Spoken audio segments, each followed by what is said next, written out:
तो जब ये एक्सपेरिमेंट किया गया भाई, तो वो शिप तो गायब हो गया थोड़ी देर के लिए, मुश्किल से 10 मिनट के लिए। लेकिन जब वो वापस आया तो जो शिप के जो सैनिक थे ना, जो मेटल की बॉडी थी ना, शिप की जो दीवारें थी, फर्श, किसी का हाथ निकल रहा था, किसी का पैर फंसा, किसी की आधी बॉडी फंसी, मतलब वो जो टेलीपोर्ट हुए थे और उसके बाद जब वापस आए थे तो सब चीज़ें मिक्स हो गई थी। तो वो कहते कि नहीं नहीं, ऐसा कुछ नहीं था, वो तो ऋषि थे। पहला ग्रंथ जो योग पे लिखा गया था वो महर्षि पतंजलि ने लिखा था।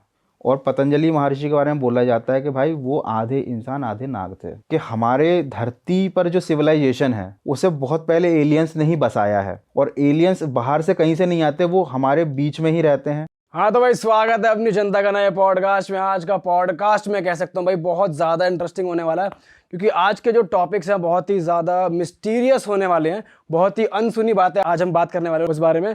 तो उसी के साथ आज हमारे साथ मौजूद है फिर से वन मोर टाइम गौरव सर, जो कि हमें बताएंगे टाइम ट्रैवल की कुछ कहानियाँ, और साथ ही साथ एलियंस एग्जिस्ट करते हैं नहीं करते हैं, क्या हम ही एलियन हैं, ऐसा कुछ है क्या? तो इस बारे में हम बात करने वाले हैं गौरव सर से। तो सर स्वागत है आपका वन मोर टाइम हमारे शो पे। Thank you. कैसे हैं आप? बढ़िया बढ़िया भाई, बढ़िया। सर मजा आ जाता है आपसे बात करके ना, इतने इंटरेस्टिंग टॉपिक हैं आपके पास कि वही बस ये होता है कि सुनते रहो सुनते रहो सुनते रहो। सही में सर, और पिछले एपिसोड पे भी जनता ने बहुत प्यार दिया, तो फिर से तो हमें एक और एपिसोड करना ही था। तो सर विदाउट एनी डिलेज हम चालू करते हैं। हम टाइम ट्रैवल से चालू करते हैं। बिल्कुल टाइम ट्रेवल ही करते हैं आज एपिसोड में। हाँ, आज हम ही ना टाइम ट्रैवल करेंगे बैठे बैठे। चलो तो जी। भाई टाइम ट्रेवल जो है ना, पहले तो ये बताना पॉसिबल है या नहीं, थोड़ा कॉन्सेप्ट समझा दो हमें भी और जनता को। बिल्कुल भाई पॉसिबल तो है। पॉसिबल तो अभी पॉसिबल भले ही ना हो, लेकिन फ्यूचर में डेफिनेटली हो जाएगा। ऐसा लगता है मुझे, क्योंकि जिस टाइप से हमारी टेक्नोलॉजी एडवांस होती जा रही है ना, टाइम ट्रैवल फिर एक यूजुअल ट्रैवलिंग का वो भी बन सकता है। हाँ, बट उसका कोई मीनिंग नहीं है। लेकिन उस चीज़ का, आपका ट्रैवल का मतलब ये होता है भाई एक प्लेस से दूसरे प्लेस जाना।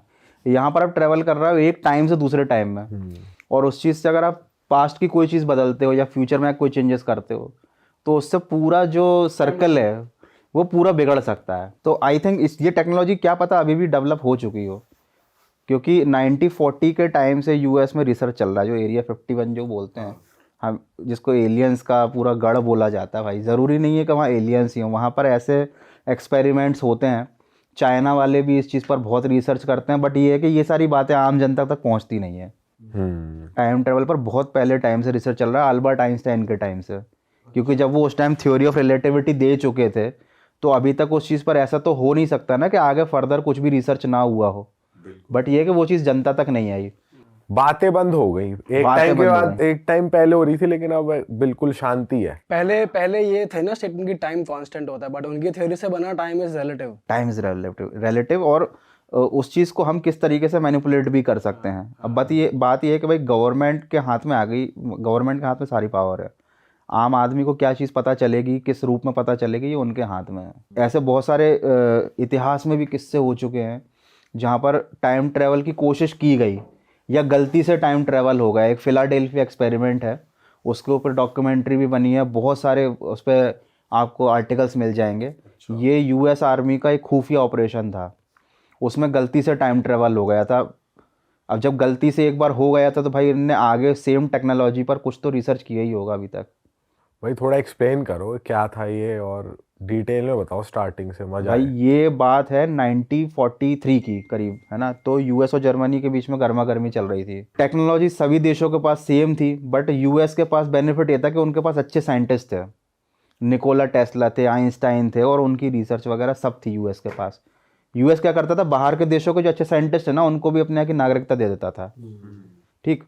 तो निकोला टेस्ला जो थे वो वायरलेस इलेक्ट्रिसिटी ट्रांसमिशन पर काम कर रहे थे, लेकिन साथ ही साथ वो और भी ऐसी बहुत सारी चीज़ों पर काम कर रहे थे जो कॉन्फिडेंशियल थी, जिनके बारे में जनरली किसी को पता नहीं है। गवर्नमेंट को पता होगी। तो उन्होंने एक ऐसा डिवाइस बनाया था, ऐसा बताते हैं, जो किसी भी चीज़ को इनविजिबल बना सकता था। अच्छा हाँ, अच्छा, मतलब ये यहाँ बैठा है तो ये इनविजिबल हो जाएगा। ऑब्जेक्ट को, लिविंग पर्सन की बात नहीं चल रही अभी। एक ऑब्जेक्ट को, जैसे कि मान लो कि कोई एक कार है या कोई शिप है, उसकी पूरी फिजिकल बॉडी के साथ उस डिवाइस को अटैच कर दिया जाए तो थोड़ी देर के लिए वो चीज़ गायब हो सकती थी। तो जब इस चीज़ पर काम चल रहा था, ये एक्सपेरिमेंट अधूरा था, तब गवर्नमेंट को इसके बारे में पता था। तो उन्होंने निकोला टेस्ला से बोला कि भाई आप हमारी शिप को गायब कर दो, इससे हमें वॉर में बहुत मदद मिलेगी। अब ये पहले इन्होंने एक छोटी सी नाव पर एक्सपेरिमेंट किया तो भाई सक्सेसफुल रहा। सक्सेसफुल कैसे रहा, उससे नाव की लोकेशन चेंज हो गई। उन्होंने एक पर्टिकुलर जगह पर नाव को रखा, एक्सपेरिमेंट किया, तो वो 300 किलोमीटर दूर वो नाव पहुंच गई थी, यहाँ से गायब हो गई थी। मतलब वो गायब इनविजिबल नहीं हुई थी, वो जगह बदल गई थी, टेलीपोर्ट हो गई थी। तो उन्होंने बोला भाई ये तो बढ़िया है, यहाँ से टेलीपोर्ट करो और थोड़ी देर बाद वापस लेकर आ जाओ और हमला कर दो। तो उन्होंने बड़े वाले शिप पे किया। अब यहाँ शिप में क्या था, इन्होंने अपने ट्रूप्स को, अपने सैनिकों को भी रखा, क्योंकि भाई खाली जहाज को गायब करने का क्या मतलब है। तो जब ये एक्सपेरिमेंट किया गया भाई, तो वो शिप तो गायब हो गया थोड़ी देर के लिए, मुश्किल से 10 मिनट के लिए।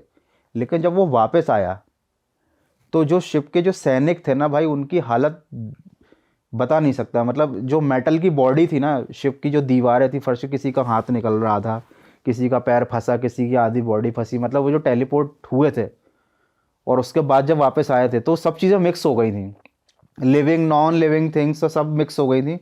और उनका जो पूरा का पूरा जो बटालियन थी, वो उसमें से मुश्किल से 3 या 4 लोग जिंदा बचे, बाकी सब फिर उसी शिप के साथ ख़त्म हो गए। इस चीज़ को इसीलिए और वो रखा जाता है कॉन्फिडेंशियल, क्योंकि ये एक फील्ड एक्सपेरिमेंट था।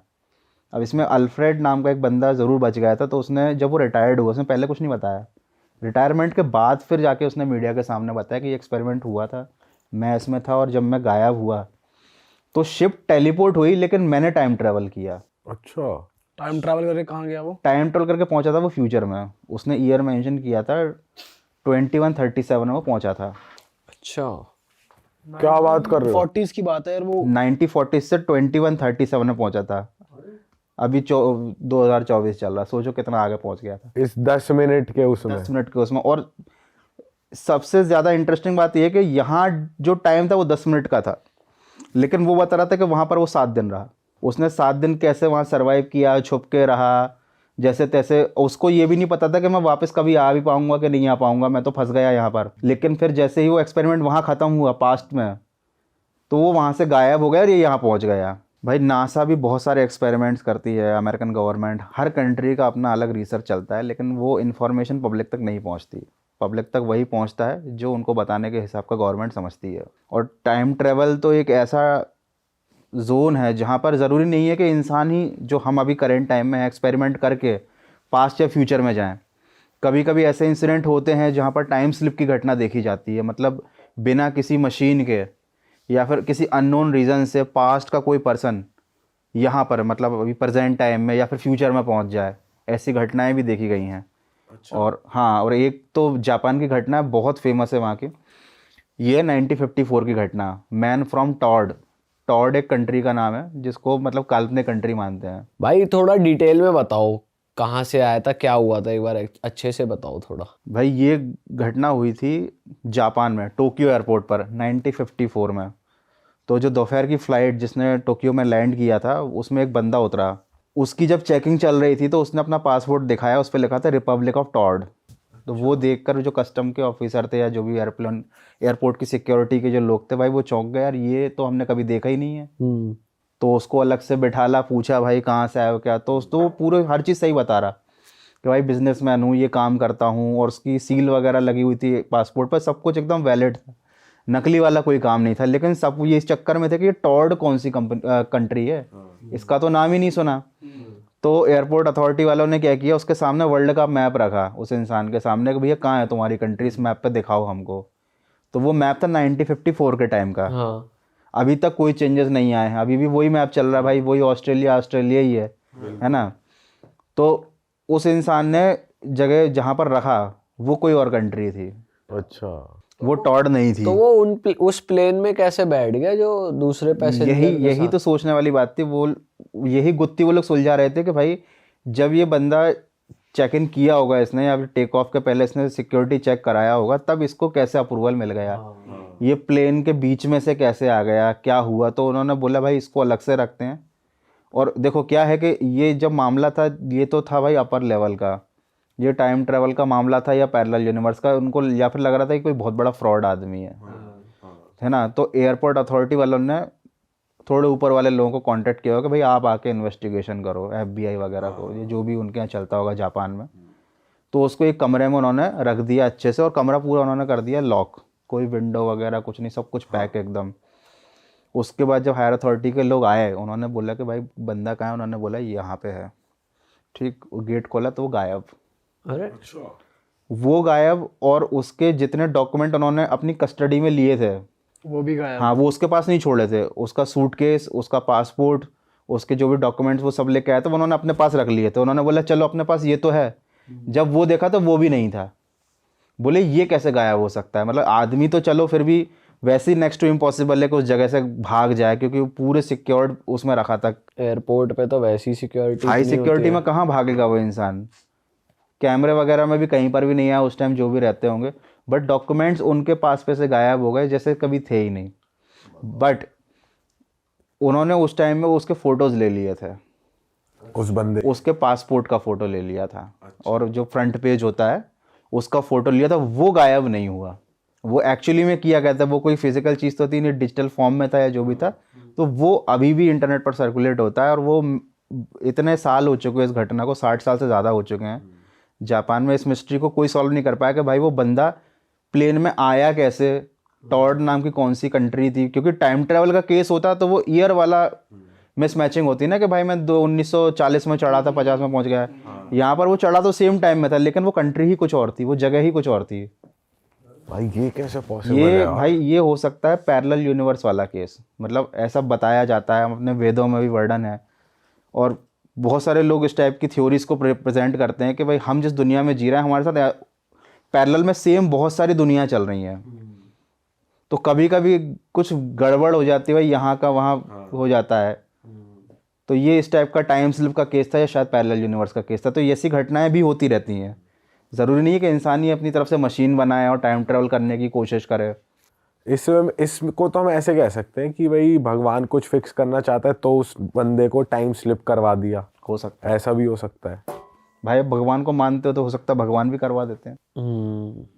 सही बात है भाई। पर यार ये बट तो उसका अलग ही पर्पस चीज सॉल्व है। नहीं हुआ कुछ, वो कुछ कैसे भी solve हुआ, नहीं हुआ। क्यों आया था, कुछ नहीं किया उसने। But the great mystery of Japan जो कभी सॉल्व नहीं हुई, कुछ पता ही नहीं लगा पाया भाई, ना बंदा मिला ना डॉक्यूमेंट मिले, फोटोज थे, उससे क्या कर लेते वो लोग। मानना पड़ेगा यार, बताओ यार। लेकिन देखा जाए ये सब किस्से भी इस टाइम पीरियड पे हुए हैं। आजकल हम देखते हैं तो ऐसा कुछ सुनने को नहीं मिलता कि पिछले 20 सालों में एक्चुअली क्या था, ये इंसिडेंट बाहर कैसे आया, इसकी जानकारी लग गई थी न्यूज़पेपर वालों को, तो उन्होंने छाप दिया। अभी इस टाइम मीडिया पर कंट्रोल गवर्नमेंट का इतना ज़्यादा है, आपको नहीं पता कि हो सकता है कुछ घटना ऐसी हुई भी हो लेकिन सामने ही ना आई हो। हाँ ये भी हो सकता है। सही बात है भाई। भाई ऐसा कहते हैं कि माउंट कैलाश पे भी बहुत चीजें दिखती रहती है। आपने भी शायद वहां पर बहुत वीडियोस उस माउंट कैलाश पे आपने बनाई है, कुछ आप बता एपी सकते सेंटर हो? कहते हैं उसको। हाँ, यूनिवर्स का पूरा उसकी डिस्टेंस भी बहुत कैलकुलेटेड है। एग्जैक्टली तो मुझे भी नहीं मालूम, शायद 6666 ऐसा कुछ बोलते हैं। मेन जो मिस्ट्री है कैलाश पर्वत की वो ये है कि वो एवरेस्ट से भी ऊंचा है। एवरेस्ट पर लोग चढ़ जाते हैं, उस पर नहीं चढ़ पाते।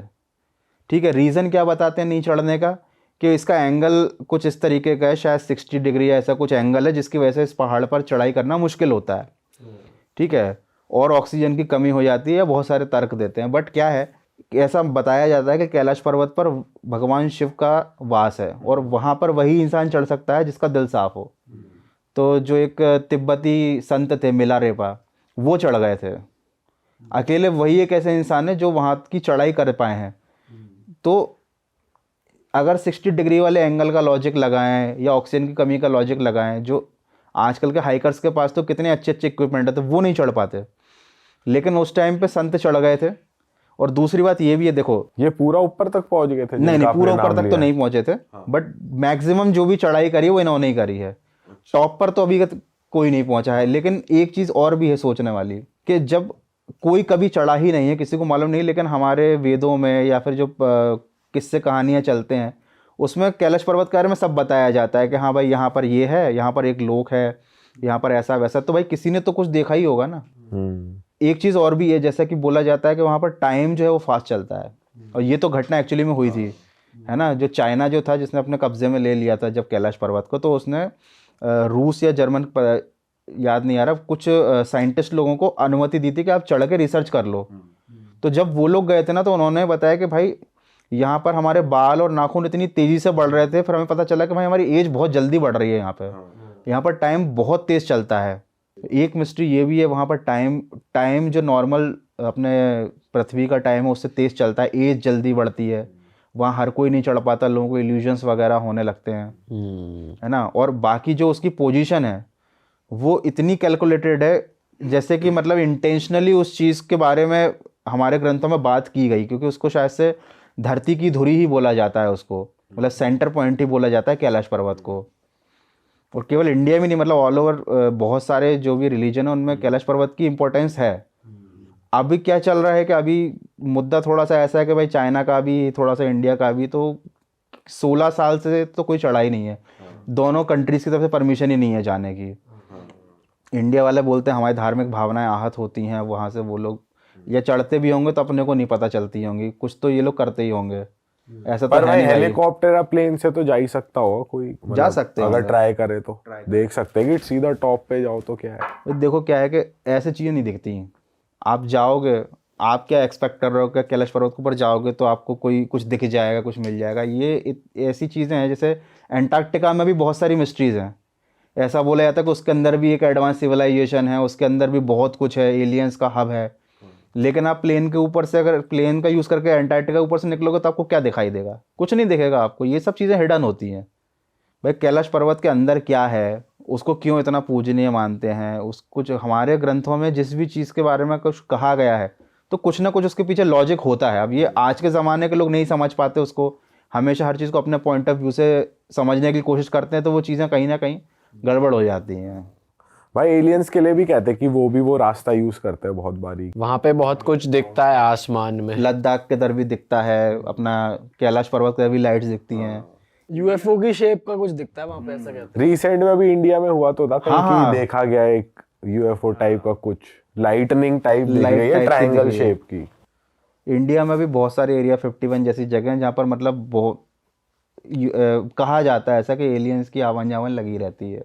अच्छा, हैं। इंडिया में कौन सा है, कौन सी जगह पे होता इंडिया में अपना एक दर्रा है ना, लद्दाख के दर, हाँ, वहाँ के रहवासी तो देखते ही रहते हैं कि भाई लाइट आ रही हैं, लाइट जा रही हैं। अच्छा। हाँ, बट उनको क्या बोल दिया जाता है कि ये तो ड्रोन की टेस्टिंग चल रही है, एलियंस वगैरह कुछ नहीं है।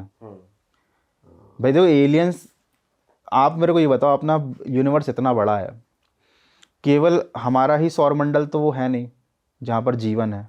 यहाँ पर 80 लाख से ज़्यादा ही सूरज हैं, छोटे बड़े डॉर्फ सन, और बहुत सारे सौरमंडल है, और कितने तो लाखों प्लैनेट्स होंगे, हज़ारों भी नहीं, जो बिल्कुल धरती की तरह ही होंगे। इवन अभी तक नासा वाले भी कितने प्लैनेट्स ढूंढ चुके हैं जो धरती की तरह ही सूटेबल हैं जीवन के लिए। कुछ पे जीवन होगा भी, बट प्रॉब्लम ये कि हमारे पास वो टेक्नोलॉजी नहीं कि हम वहाँ पहुँच पाएँ। केपलर वगैरह आपने नाम सुना होगा, वो जीवन के लिए एकदम सूटेबल प्लैनेट्स हैं, धरती से भी बड़े हैं, धरती से भी बढ़िया हैं, लेकिन वहाँ हम पहुँच नहीं सकते, वो इतना दूर है। ठीक, तो जब इतनी सारे प्लैनेट्स हैं धरती जैसे, तो इतनी सारी सिविलाइजेशंस भी होंगी ना, वो आज तक हमसे कांटेक्ट कर पाए, ना हम किसी को भी ढूंढ पाए आज तक। ऐसा क्यों है? पर ये तो सुनने में आता है भाई कि जैसे यूएफओ आया, किसी को एबडक्ट करके ले गया, शिप में ले गए, कुछ ले गए, तो ये सारे किस्से तो आए हैं। और ज़्यादातर तो एरिया 51 यूएस की तरफ ही ज़्यादा सुनने को मिलते हैं कि वहाँ हुए हैं सब। भाई आपकी रिसर्च के हिसाब से, जैसे आप ऐसा कंटेंट बनाते ही हैं, एलियंस क्या एग्जिस्ट करते हैं नहीं करते, आपने कुछ रिसर्च करी है, देखा है ऐसा कंटेंट, या फिर कहीं पढ़ा हो? भाई इस चीज़ को बहुत सारे पहलू हैं। सबसे पहला पॉइंट तो ये कि एलियन तो एग्जिस्ट करते हैं, ठीक, but according to Fermi paradox हम सब इतनी दूर हैं और हमारा ब्रह्मांड भी एक्सपैंड होता जा रहा है, तो ना वो हमको कभी टच कर पाएंगे, ना हम किसी और को टच कर पाएंगे। ठीक, दूसरी चीज़ कि हमारे धरती पर जो सिविलाइजेशन है उसे बहुत पहले एलियंस ने ही बसाया है, और एलियंस बाहर से कहीं से नहीं आते, वो हमारे बीच में ही रहते हैं, ज्वालामुखी के अंदर, धरती के नीचे, या फिर समुद्र के नीचे। कुछ ऐसे ही जगह हैं जहाँ पर इंसान की पहुँच अभी भी पूरी धरती में हम कहीं पर भी नहीं है। मतलब देखा जाए तो हम समुद्र का भी 5% एक्सप्लोर कर पाएँ। ठीक है, ऐसे दावे किए जाते भाई अंटार्कटिका में भी कुछ ना कुछ एलियंस के सबूत मिले। बहुत सारी जगह ऐसी हैं जहाँ पर एलियंस हो सकते हैं हमारे बीच में ही, वो धरती पर ही रहते हो, हमारे बीच में आते जाते रहते हो, कभी कभी ट्रैक हो जाते हैं। बहरूपिया बन के भी तो घूम सकते हैं। हाँ, रेप्टाइलियन वाली थ्योरी तो आप सुनी ही होगी कि भाई रेप्टाइलियन थ्योरी में ये रहता है भाई कि वो इंसानों जैसे दिखते नहीं हैं अपने मूल रूप में, रहते तो वो सांप जैसे हैं, मतलब चेहरा उनका सांप जैसा रहता है और बॉडी ह्यूमन जैसी रहती है, लेकिन जब उनको धरती पर आना होता है तो वो इंसान जैसा चेहरा बना लेते हैं, लेकिन कभी कभी वो पकड़े भी जाते हैं। ऐसे बहुत सारे फेमस लोग रहे हैं। एक जर्मन रॉक बैंड था, इसका मेन लीड सिंगर था। जब कॉन्सर्ट हो रहा था उस दौरान एकदम से उसकी आंखें सांप जैसी बन गई थी, और ये बहुत सारे लोगों ने अपने मोबाइल उसमें कैप्चर किया था, मतलब फोन में। हाँ, कुछ सेकंड्स के लिए उसकी आंखें एकदम से रेप्टिलियन टाइप की हो गई थी। ये सर आजकल भी बहुत सारे इंटरनेशनल आर्टिस्टों की होती है, इंटरव्यू के दौरान उनकी आंखों पे फ्लैश मारा जाता है, पतली हो गई, कभी पतली हुई, कभी पलक झपकने लगी या कुछ हो गया। हाँ मैं खुद एक रील देख रहा था, एक मतलब एक कॉन्फ्रेंस टाइप चल रही थी पॉलिटिकल, पता नहीं यूएस की थी कहाँ की थी। उसमें एक औरत पीछे खड़ी है जो भाषण दे रहा है उसके, और उसकी कैमरे पे उसके दांत चेंज हो रहे हैं, दांतों की शेप थोड़ी शार्पन और हो रहे हैं, उसकी आंखें थोड़ी वैसी हो रही हैं जैसे एक सांप की या रेप्टाइल की होती है। बट इसको ये भी कहा जाता है ना कि यहाँ पे ये लोग एडिटिंग नहीं, मतलब कि जैसे इल्यूमिनाटी को लेकर कहा जाता है कि ये लोग डीमन से डील करते हैं तुम्हारी आत्मा की, तो वो सेटन या डीमन है बेसिकली उनके अंदर। क्योंकि एक बियॉन्से की भी रील वायरल हुई थी जिसके अंदर उसका फेस परफॉर्म करते हुए डीमन जैसा बना था, डीमन जैसा हो गया था। हाँ, तो अब वो रेप्टाइलियन थ्योरी काम कर रही है या ये डीमन वाली थ्योरी काम कर रही है, या पता फिर नहीं हम चल रहा। सभी एलियन, ऐसा भी हो सकता है कि हमने यहाँ आके कब्जा किया हो। भाई देखो, डीमन वाली बात तो बहुत अलग हो जाती है ना। एलियन वाली अगर हम बात करें तो एक थ्योरी तो ये भी कहती है कि इंसान खुद ही एलियन है, मतलब उसका एवोल्यूशन धरती के एवोल्यूशन के साथ नहीं हुआ है। अच्छा, उसको मैं अभी आपको डिटेल में एक्सप्लेन करूंगा। और रेप्टेलियन वाली थ्योरी ये कहती है कि ह्यूमंस और सरपेंट ह्यूमंस दोनों एक टाइम पर साथ में ही धरती पर रहते थे, एक दूसरे की हेल्प करते थे। टाइम के साथ साथ वो लोग विलुप्त होते चले गए, या फिर उन लोगों ने अपना रूप इस तरीके से छुपा लिया कि वो इंसानों के बीच में ही रहते हैं, लेकिन वो बताते नहीं है कि भाई हम जिसको बोलते हैं नागदेव, जिसको बोला जाता था अपने यहाँ, उस टाइप के लोग। अभी भी आप थोड़ा सा स्टडी करोगे तो पता चलेगा कि हमारे यहाँ जितने भी बड़े बड़े जो ग्रंथ लिखे गए हैं या फिर चीज़ें लिखी गई हैं, उनमें इस तरीके के एंटिटीज़ का जिक्र मिलता है जो आधे सांप थे आधे इंसान थे। मंदिरों में ऐसी आपको मूर्तियाँ देखने को मिलेगी, साधु संतों की ऐसी मूर्तियाँ। तो अपर face basically upper body human की रहती है और लोअर बॉडी स्नेक की रहती है। ये उन लोगों की रहती है जो ह्यूमंस के साथ फ्रेंडली रहते हैं। ठीक है, आपने मेसोपोटामिया, मिस्र और इस जगह पर भी आपने देखा होगा, बहुत सी जगहों पर इस टाइप की कार्विंग्स रहती हैं जहाँ पर केवल बॉडी ह्यूमन की है लेकिन फेस स्नेक का है। इस टाइप के जो होते थे वो ह्यूमंस के एनिमी माने जाते हैं।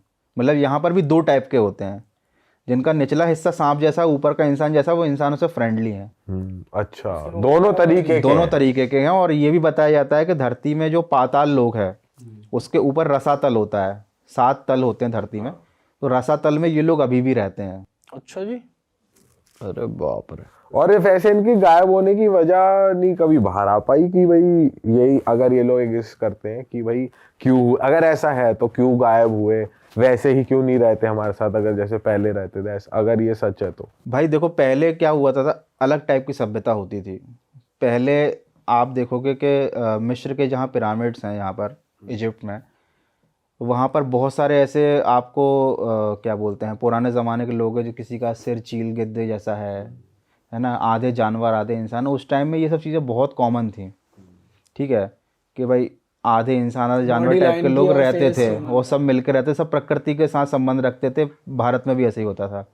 समय के साथ साथ इन सब चीज़ों के लिए लोगों की धारणाएं बदलती चली गई, है ना। लोग इनको अपना दुश्मन मानते चले गए। ह्यूमंस की जो आबादी है वो बढ़ती चली गई और इस टाइप के लोगों का महत्व ख़त्म हुआ, इस टाइप के लोगों की वैल्यू ही नहीं रह गई, है ना।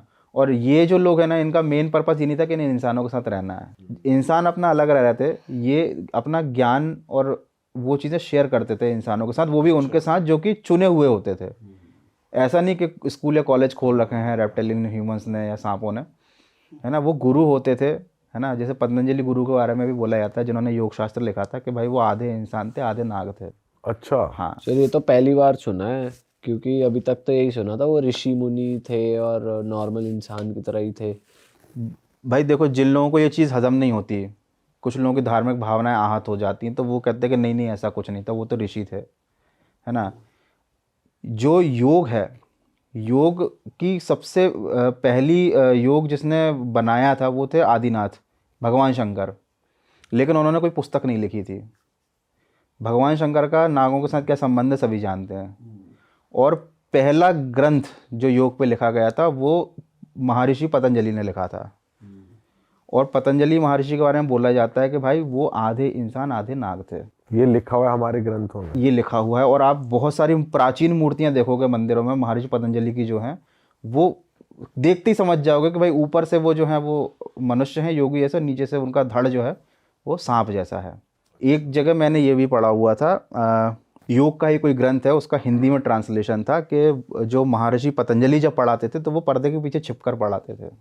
अच्छा। जब योग की शिक्षा देते थे, क्योंकि उन्होंने ही कंपाइलेशन किया था योग शास्त्र का, जो आज के ज़माने में योगा नाम से प्रसिद्ध हो गया बहुत ज़्यादा। तो वो पर्दे के पीछे छिपकर पढ़ाते थे। और अगर एक बार ऐसी घटना हुई थी कि पर्दा गलती से हट गया था, तो जो पढ़ने वाले थे वो तो सारे ह्यूमंस ही थे, क्योंकि वो उनको योग की शिक्षा दे रहे थे। तो जैसे ही पर्दा हट गया तो कुछ ऐसा नज़ारा सामने आया, तो महर्षि पतंजलि के जिह्वा में हजारों फन थे, ऐसा लिखित में है, हजारों फन थे। तो उन्होंने उससे अग्नि निकाल कर उस पूरी जगह को भस्म कर दिया। अरे तेरी। और उन बच्चों को भी जिन्होंने देख लिया था, सब भस्म कर दिया, सब खत्म कर दिया, कोई नहीं बचा। अच्छा। तो ये सब चीज़ें क्या हैं, आप जितना ज़्यादा डीप में स्टडी करोगे ना, आपको अलग अलग चीज़ें पता चलेंगी। आप मंदिरों में जाओगे तो आपको यूएफओस वगैरह बनी दिखेंगी, आपको ऐसे लोग बने भाई दिखेंगे। मंदिरों में ऐसे भी कार्विंग्स है कि किसी का सर है और वो एलियन जैसे हम देखते हैं कि यहाँ से बड़ा सर है, यस तो वो ऐसे भी चीजें फिगर्स कार्व्ड है मंदिरों में। वो मंदिरों में नहीं, वो तो फिर आपने मेसोपोटामिया के टेम्पल्स में देखे होंगे, क्योंकि अपने मंदिरों में कभी भी स्कल्स की कार्विंग नहीं होती है, हाँ। है ना।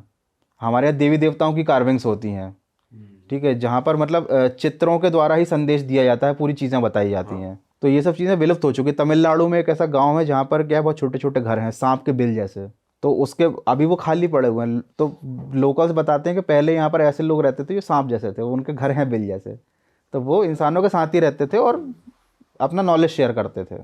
हाँ। वैसे जो ये मैन इन ब्लैक वगैरह वाली जो मूवीज है उसमें भी यही दिखाते हैं कि वो एलियन सांप जैसे ऐसे होते हैं और बॉडी ह्यूमन की ले लेते हैं और उनका मुंह कैसा भी होता मुंह हट जाता है उनका, तो वो हो जाते हैं, सांप से बन जाते हैं। पता नहीं क्या है ये कॉन्सेप्ट भी वहीं से मतलब ही आया है। जैसे धुआं उठता है तो कोई ना कोई बात रही होगी इसके Definitely। पीछे। और आपने ये भी कहा कि हो सकता है कि हम बाहर से आए हों, इसके पीछे भी एक लॉजिक है। हाँ जी, इसके पीछे बहुत स्ट्रांग लॉजिक है। बताओ सर।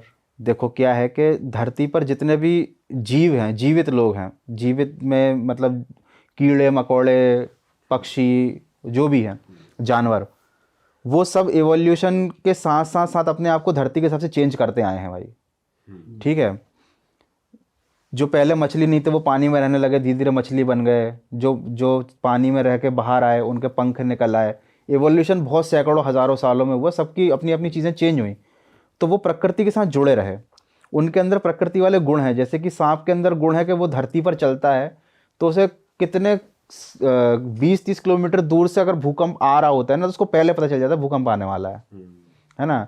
जो व्हेल मछली है वो भाई कम्युनिकेशन कर लेती है अल्ट्रासोनिक वेव से समुद्र के अंदर। पक्षी होते हैं वो बिना किसी फ्लाइट, बिना जीपीएस सिस्टम के, धरती से जुड़े जीपीएस से वो एक कॉन्टिनेंट से दूसरे कॉन्टिनेंट सफ़र कर जाते हैं, वो रास्ता नहीं भटकते हैं, है ना।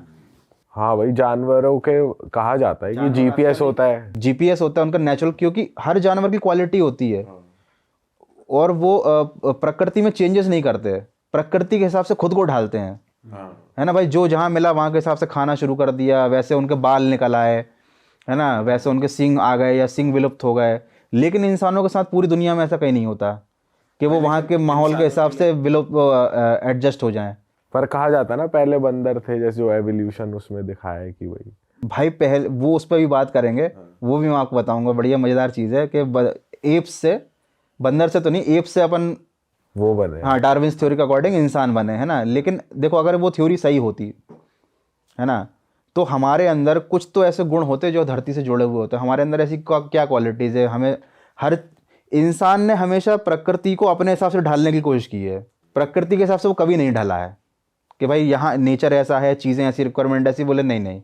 बर्फ़ में रहने वाला जानवर बर्फ़ के हिसाब ढल जाता है, लेकिन इंसान वहाँ पहले घर बना लेगा, पहले आग जला लेगा, पेड़ काट देगा, सड़कें बना लेगा, जीपीएस चाहिए उसको, हर चीज़ आर्टिफिशियली बना रहा है वो, क्योंकि नेचर में हर चीज़ मौजूद है लेकिन वो उसका इस्तेमाल नहीं करता। दूसरी, ये पहला पॉइंट है कि इससे पता चलता है कि इंसान का जो एवोल्यूशन है वो धरती में बाकी जीवों के साथ नहीं हुआ है, वो बाहर कहीं से आए हैं। 2 पैरों पर चलने वाला इंसान ही है, जिसकी रीढ़ की हड्डी में हमेशा दर्द रहता है, पीठ में दर्द रहता है। क्यों रहता है? क्योंकि 2 पैरों पर चलना धरती की ग्रेविटी के हिसाब से बहुत अननेचुरल है। इसी की वजह से सबसे ज़्यादा बोन का पेन्स का जो बोन में पेन की जो प्रॉब्लम होती है वो ह्यूमंस को होती है, किसी भी और जानवर को नहीं होती, क्योंकि उनका स्ट्रक्चर धरती की ग्रेविटी के हिसाब से एडजस्ट हो चुका है, ढल चुका है। भाई लेकिन जैसे आप कह रहे हो कि चलो कोई बर्फ में रहने वाला जानवर है, उसके पास नेचुरली ऐसे हेयर है कि वो ठंड में सरवाइव कर सकता है, जो भी उसकी बॉडी का अडाप्ट कर लेती है। ऐसा नहीं है कि ह्यूमंस भाई अमेरिका, जब मान लो ऐसी कोई कंट्री है जहाँ पर माइनस में टेम्परेचर है, वहाँ ह्यूमंस के बाल नहीं उगे बड़े बड़े। बट सिर्फ हम फिर वही चीज़ को कंपेयर कर रहे हैं, और बाकी और भी तो चीज़ें जो हम प्रकृति के हिसाब से हमारे साथ इवॉल्व हो रही हैं, तो ऐसा कह सकते हैं। जैसे अफ्रीका में भी उनके बॉडी की कंडीशन अलग होती है इंसानों की, जैसे वहाँ स्किन थोड़ी थिक होती है, बालों की कंडीशन, शक्ल, बिल्ट थोड़ी ऐसी होती है। जैसे कहा जाता है ना, पहले के लोगों की हाइट ज्यादा होती थी, फिर कम छोटी होती जा रही है धीरे धीरे। तो प्रकृति के साथ ही हो रही है। ऐसा नहीं है ह्यूमन बिल्कुल ही नहीं है। प्रकृति के हिसाब से हो रहा है, क्योंकि जब से मनुष्य धरती पर आया है उसके बाद से तो उसको सैकड़ों साल हो गए ना, तो सैकड़ों साल का एवोल्यूशन तो है। अच्छा, कल ही थोड़ी आए हो, पुश्तों की पुश्ते तो रह रही हैं। मतलब ऐसा हो सकता है, जरूरी नहीं ऐसा है। पॉसिबल है कि जो ह्यूमंस हैं उन्हें यहाँ पर रखा गया हो, या फिर हम कहीं और की सिविलाइजेशन हो जो यहाँ पर आकर रहने लगे हो। हमने खुद देखा हो कि भाई ये जगह सूटेबल है हमारे लिए। हम यहाँ एवोल्यूशन के हिसाब से तो नहीं हुए, लेकिन सूटेबल तो है, यहाँ हम रह सकते हैं। अब इतना टाइम हो गया है कि देखो, अब ऑब्वियसली धूप में रहोगे तो काले पड़ ही जाओगे, है ना। वो हमारा नेचर है, वो हमारी क्वालिटी है। भाई धूप में आप भी खड़े हो जाओ, दिल्ली में खड़े होगे तो आप भी काले ही पड़ जाओगे। ऐसा तो है नहीं कि अफ्रीका जाके काले पड़ोगे, हाँ बिल्कुल, है कि नहीं। हाँ। तो 2 थ्योरी हैं। पहला तो ये है कि ह्यूमंस भी एलियंस हो सकते हैं जब हम एलियंस की खोज कर रहे हैं, और दूसरा ये है अकॉर्डिंग टू डार्विन्स थ्योरी भी, ये भी बहुत ज़्यादा कंट्रोवर्सी में रही है। पहले लोग इस पर बहुत आंख मूंद कर बिलीव करते थे, क्योंकि इसको पढ़ाया जाता था कि भाई एप से ह्यूमन बने, लेकिन अभी भी इसके बीच की जो बहुत सारी स्टेजेस हैं वो प्रूव नहीं हो पाई हैं, वो गायब ही हैं।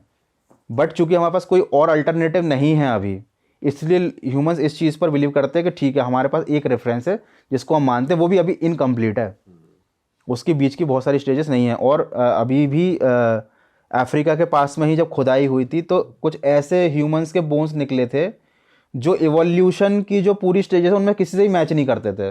इवोल्यूशन जो हुआ था ना एप से लेके ह्यूमंस का जो बोलते हैं, उसमें अलग अलग स्टेजेस पे बोन्स का अलग अलग स्ट्रक्चर था। एक ऐसी प्रजाति मिली ह्यूमंस की जो उन सबसे ही अलग थी। अब या तो वो बिल्कुल अलग थे जो गायब हो गए, विलुप्त हो गए, या फिर हमारी जो थ्योरी है इवोल्यूशन की उसमें कहीं ना कहीं चेंजेस की ज़रूरत है, क्योंकि ये एक नई चीज़ मिली है। ये अभी रिसेंट की ही डिस्कवरी है। तो मतलब ऐसा भी हो सकता है जो वो एक इंस्टा पे रील वायरल हो रही है कि मार्स से हम लोग यहाँ पर आए हैं।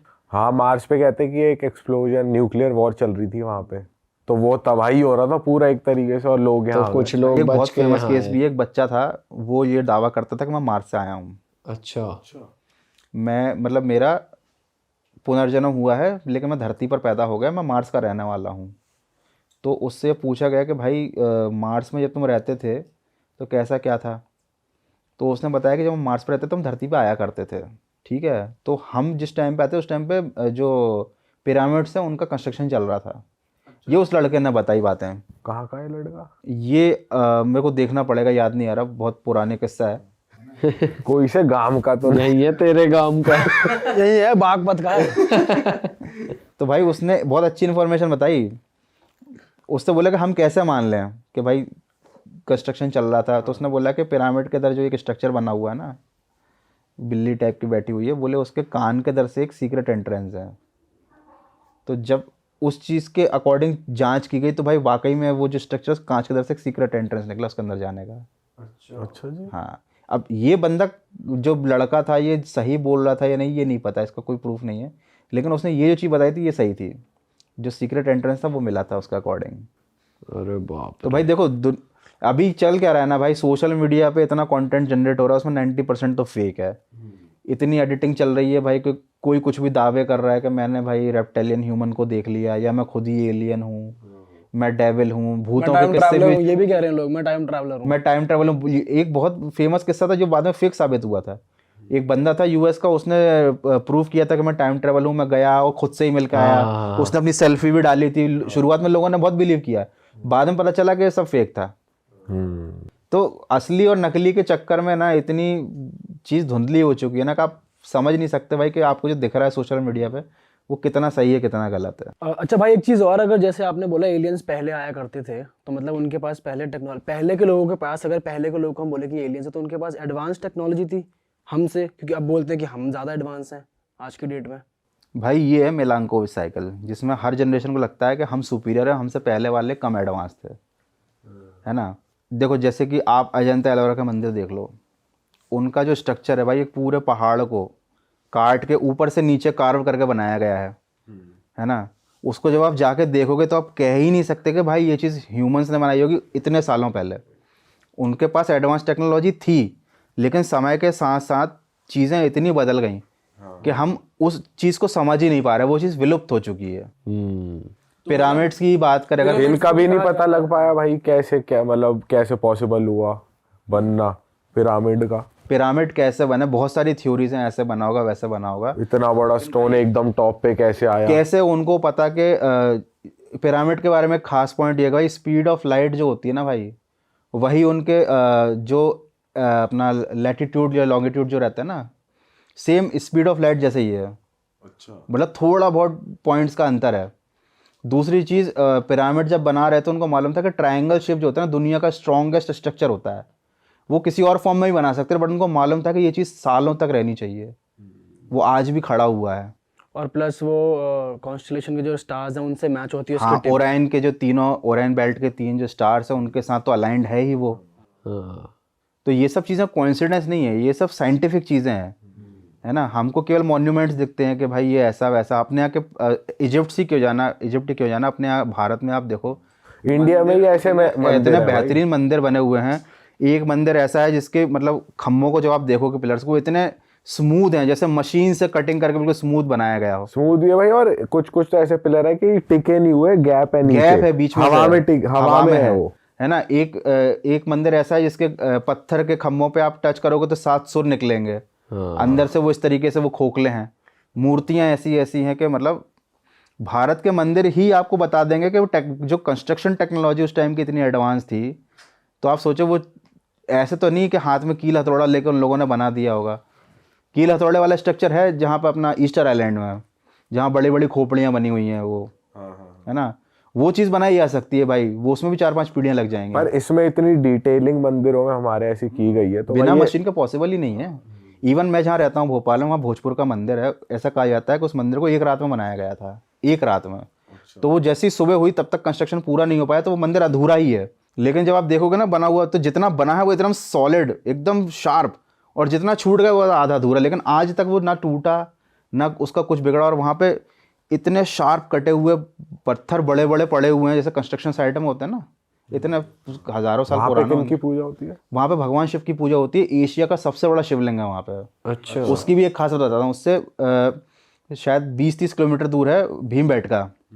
भीमबेटका वो जगह है जहाँ पे अज्ञातवास के दौरान ये पांडव छुप के रहते थे। तो जब आप वहाँ जाओगे ना तो आप पहाड़ों को देखोगे, ऐसे घर टाइप का बना रखे उनने, ठीक है। तो जो उनके साथ थी कुंती, हाँ, वो वहाँ से भोजपुर आया करती थी भगवान शिव की पूजा करने पैदल। तो वो नॉर्मल हमारे साइज के नहीं थे, वो बड़े बड़े थे। उनके लिए वो बहुत कम दूरी रहती होगी, तब कुंती भी बड़ी होंगी और भीम तो और बड़े होंगे। अपन को अभी कार से आने में 1 घंटा लग जाता है।